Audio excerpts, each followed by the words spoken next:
Magandang umaga, kumusta po? Narito po ulit ang update natin para sa lagay ng ating panahon ngayong umaga po ng August 14, 2023 na kung saan sa ngayon ay nananatili po na walang anumang sama ng panahon dito sa loob ng ating area of responsibility maliban sa habagat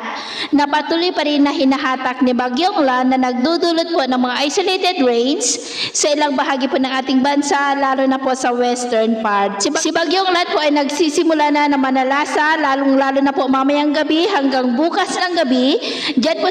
po sa mainland Japan. Kaya sa ating mga kababayan na nandyan, iba yung pag-iingat at paghahanda lamang po, lalo na dyan sa may Osaka, Okayama, Hiroshima at Machu. Dito naman po sa atin ay paghandaan natin ang muling paglakas ng habagat. Simula sa Miyerkules ay unti-unti na po nalalakas ang habagat na magsisimula na din na magdulot ng mas maulan na panahon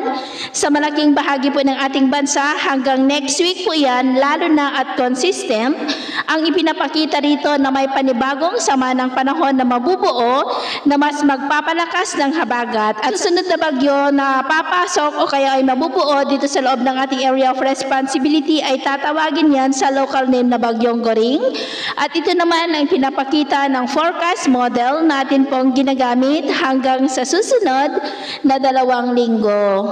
At sa lagay ng ating panahon, ngayong madaling araw ay generally fair weather pa rin sa malaking bahagi ng ating bansa maliban lamang sa mga tsansa ng mga isolated rains sa ilang bahagi po ng Metro Manila, Malolos, Bulacan, Bataan, Zambales, ilang bahagi ng Pangasinan, La Union, ilang bahagi ng Bicol Region, Palawan, ilang bahagi ng Samar Provinces, Leyte, Siquijor, Sipalay City at Sulu Archipelago. At mamaya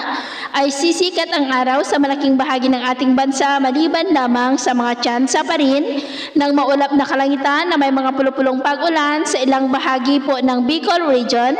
Samar Provinces, Dumaguete, ilang bahagi ng Palawan, Metro Manila, Pangasinan, Bataan at Zambales. At mamayang hapon, mas maraming lugar na muli sa ating bansa ang makakaranas ng maulap na kalangitan na may mga pulupulong pag-ulan at posible pang malalakas na mga pag-uulan lalo na po dyan sa may Kabisayaan, Mindanao, ilang bahagi ng Southern Luzon, ilang bahagi ng Central Luzon at Ilocos Region. Lalabas po tayo sa ating mga tahanan ay ugaliin lamang po natin ang magdala ng kahit anong panangga natin sa init ng araw at proteksyon na rin po sa mga biglaang buhos ng ulan.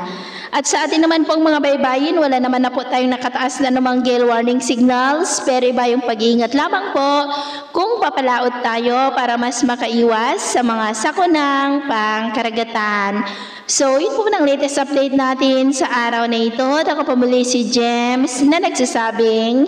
sa kahit na pagsubok po na darating sa ating buhay,